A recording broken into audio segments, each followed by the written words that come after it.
Hello everyone, welcome to the H University and in this video we will talk about the hidden cost of Amazon private label. हम कोई भी business करते हैं physical हो या online हो बहुत सारे बिजनेस करने में के बाद हमें पता चलता है कि ये भी इसके दी कॉस्ट हो सकती थी या ऐड हो सकती थी।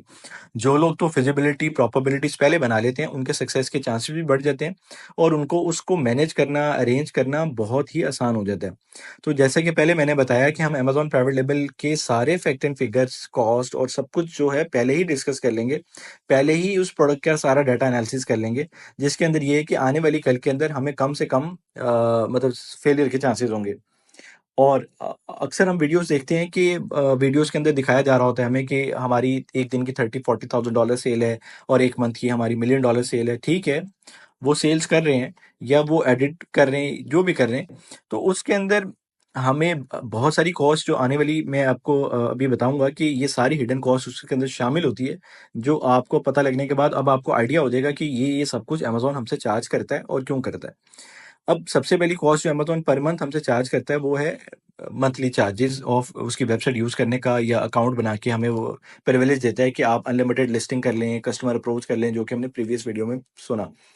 अब अब हम कोई भी प्रोडक्ट जब सिलेक्ट करते हैं, चाहे वो लंच बॉक्स है या स्टेशनरी की कोई भी आइटम है, तो अमेज़न ने फुलफिलमेंट कॉस्ट का एक पूरा स्ट्रक्चर हम अपनी वेबसाइट के ऊपर दिया हुआ है कि अगर आपके प्रोडक्ट 300 ग्राम है या 3 केजी है, तो उसके ऊपर क्या कॉस्ट आएगी, या 4 केजी है, उसके ऊपर क्या कॉस्ट आएगी, या प्रोडक्ट की लेंथ अगर आपकी डायमेंशन 15 इंच है, तो क्या कॉस्ट आएगी। हर चीज़ का डायमेंशन का फुलफिलमेंट कॉस्ट के अंदर अमेज़न ने हमें शेयर किया हुआ है कि आप अपनी प्रोडक्ट चूज़ करने से पहले यहाँ पे एवरेज कॉस्ट आप चेक कर लें।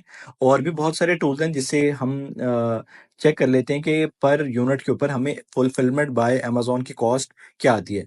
फुलफिलमेंट बाय अमेज़न क्या होता है, ये भी मैं आपको बता चुका। वो ये है कि अमेज़न एक प्रोडक्ट को पिक करता है, पैक करता है और कस्टमर तक डिलीवरी देता है और उसके रिटर्न्स मैनेज करता है, और जो भी मसले-मसाइल है अमेज़न खुद उसको मैनेज कर रहा होता है।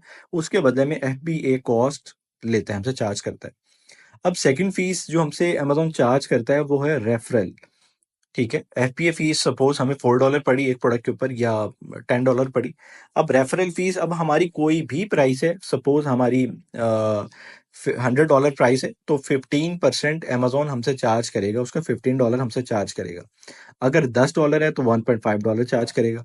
तो अमेजोन ने हमसे 15% रेफरल चार्ज करना है। कुछ कुछ कैटेगरीज के अंदर, ब्यूटी कैटेगरी के अंदर या दूसरी कैटेगरीज के अंदर अमेजोन का चार्ज 10% से भी बिलो है, लेकिन ये अमेज़न रेफरल हमसे लाज़मी चार्ज करता है।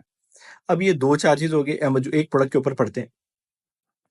और तीसरे की प्रोडक्ट का एक जो मेन कॉस्ट होती है जिसके ऊपर हम सप्लायर से बनाते हैं, कि सप्लायर हमें सपोज़ $1 के अंदर या $3 के अंदर एक प्रोडक्ट को हमें मैन्युफैक्चर करके देता है।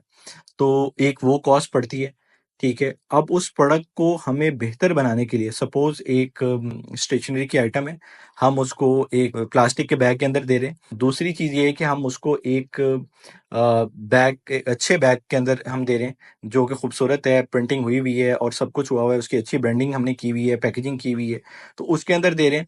तो ये सब कॉस्ट अमेज़न की इस प्रोडक्ट की कॉस्ट के अंदर शामिल होती हैं। अब प्रोडक्ट तो एक बन गई, प्रोडक्ट बनने के बाद अब हमें एक मैसेज आ जाता है सप्लायर का कि आपकी प्रोडक्ट रेडी है। प्रोडक्ट रेडी के बाद हमने उसको शिप भी करना होता है, जो कि अमेज़न वेयरहाउस में जाती है। सबसे पहले उसको हमारा इसको शिपिंग कॉस्ट कहते हैं। हमारे से फ्रेट फॉरवर्डर हमारे या सप्लायर के वेयरहाउस से उस प्रोडक्ट को पिक करता है, एक उसकी कॉस्ट आती है। और उसके बाद वो फ्रेट फॉरवर्डर अमेज़न को इस प्रोडक्ट को शिप कर देता है। ये सब फ्रेट कॉस्ट के अंदर आती है। इसमें और छोटे-छोटे चार्जेज़ भी आते हैं, वो हैं लेबल्स के चार्जेज़ होते हैं, जो एक स्टिकर लगाता है यूनिक, जो हमारे स्टिकर लगे होते हैं जो हम वेबसाइट से बाय करते हैं। और मतलब ये छोटे-छोटे एक्सपेंसेस आते हैं, जिसके शिपिंग कॉस्ट के अंदर हम जो कवर करेंगे।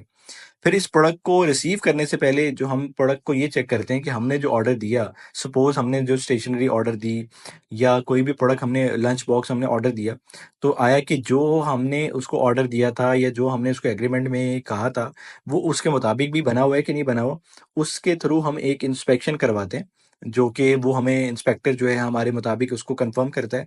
कन्फर्म करने के बाद बताता है कि जो आपने मुझे डाटा दिया, उसके मुताबिक ये प्रोडक्ट बिल्कुल ओके है और इसके अंदर कोई मसले-मसाइल नहीं है, या कोई स्टिकर वाली प्रोडक्ट है वो बिल्कुल सही चिपक रही है। तो ये एक इंस्पेक्शन कॉस्ट भी इसके अंदर शामिल होती है।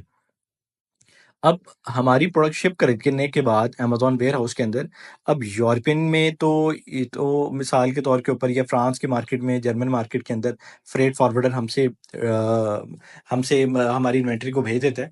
तो वहाँ पे बेचने के बाद इन यूरोपियन मार्केट्स के अंदर हमें 20% वैट पड़ता है, ठीक है? और अगर हम यूरोपियन के यूके नेशनल हैं, तो हमें चार्ज उसके मतलब थ्रेशोल्ड अमेज़न दे देता है। और यूएस के अंदर हमें ऐसा वैसा टैक्स नहीं पड़ता, लेकिन दूसरी तरह के टैक्स पड़ते हैं। ये सब कुछ हम डिस्कस करेंगे, और ये सारे टैक्स इसके अंदर पड़ते हैं एक प्रोडक्ट कॉस्ट के ऊपर। अब अगर अभी तो अमेज़न के ऊपर जो भी इन्वेंट्रीज़ हम भेज रहे हैं, जो हमारी प्रोडक्ट रेडी होती है सप्लायर के पास, वो सारी की सारी अमेज़न के पास भेज रहे हैं। लेकिन अगर अमेज़न हमें अलाउ नहीं कर रहा होता हमारी प्रोडक्ट को, अगर हमारी इन्वेंट्री ज़्यादा है या हमारी सेल्स ऐसा इतनी नहीं है, तो हम क्या करते हैं कि हम वो किसी न किसी वेयरहाउस के अंदर उस स्पेसिफिक कंट्री के अंदर भेज देते हैं उस प्रोडक्ट को, ठीक है? और वो उस वेयरहाउस के अंदर जाती है, उस वेयरहाउस की भी मंथली कॉस्ट हमें ऐड होना शुरू हो जाती है, ठीक है? और उसकी स्टोरेज फीस हमें पड़ना शुरू हो जाती है, जो कि वेयरहाउसिंग एंड स्टोरेज फीस के अंदर आता है। और जब ये अमेज़न के पास हमारा सामान पहुँच जाता है, सामान पहुँचने के बाद अमेज़न उसको लाइव करता है। लाइव करने के बाद अब अमेज़न के जितने भी सारे कस्टमर्स हैं, उन तक हमने खुद अप्रोच करना होता है, और वो एडवर्टाइज़मेंट के थ्रू हमें अप्रोच करते हैं। वहाँ पे हम पे पर क्लिक यानी प्रमोशंस लगाते हैं। प्रमोशंस के थ्रू अमेज़न हमारी एड्स को सारे कस्टमर्स तक दिखाता है। उसकी एक अच्छी खासी कॉस्ट पड़ती है, कभी 50% पड़ती है, कभी 30% पड़ती है टेकॉस, कभी हमें 20% पड़ती है। यानी प्रोडक्ट टू प्रोडक्ट बहुत सारे इसके अंदर सर्कमस्टांसेस और फैक्टर्स मैटर करते हैं, जिसके अंदर ये एक एवरेज हमें एडवर्टाइजमेंट कॉस्ट को कैसे निकालते हैं, ये पढ़ते हैं। तो ये सारे का सारा इसके अंदर इसकी कॉस्ट थी। उसके बावजूद भी हम ज़रूर, जैसे मैंने आपको बताया कि हम $7,000 के अंदर लॉन्च को टेस्ट करने के बाद हम कैसे $3,000 मिनिमम जो हमारा गोल है कि हम कैसे पहुंचेंगे, और इसके ऊपर ज़्यादा भी जा सकते हैं। ये तो सिर्फ आपको चंद स्क्रीनशॉट दिखाए हुए हैं कि ये मिनिमम रेंज के, इससे ज़्यादा वाले भी हैं। तो कैसे हम पहुंचेंगे, किस तरह हम एनालिसिस करेंगे, सारे का सारा स्ट्रक्चर जो है वो आने वाली वीडियोस के अंदर अवेलेबल होगा। तो still then stay tune. Thank you very much.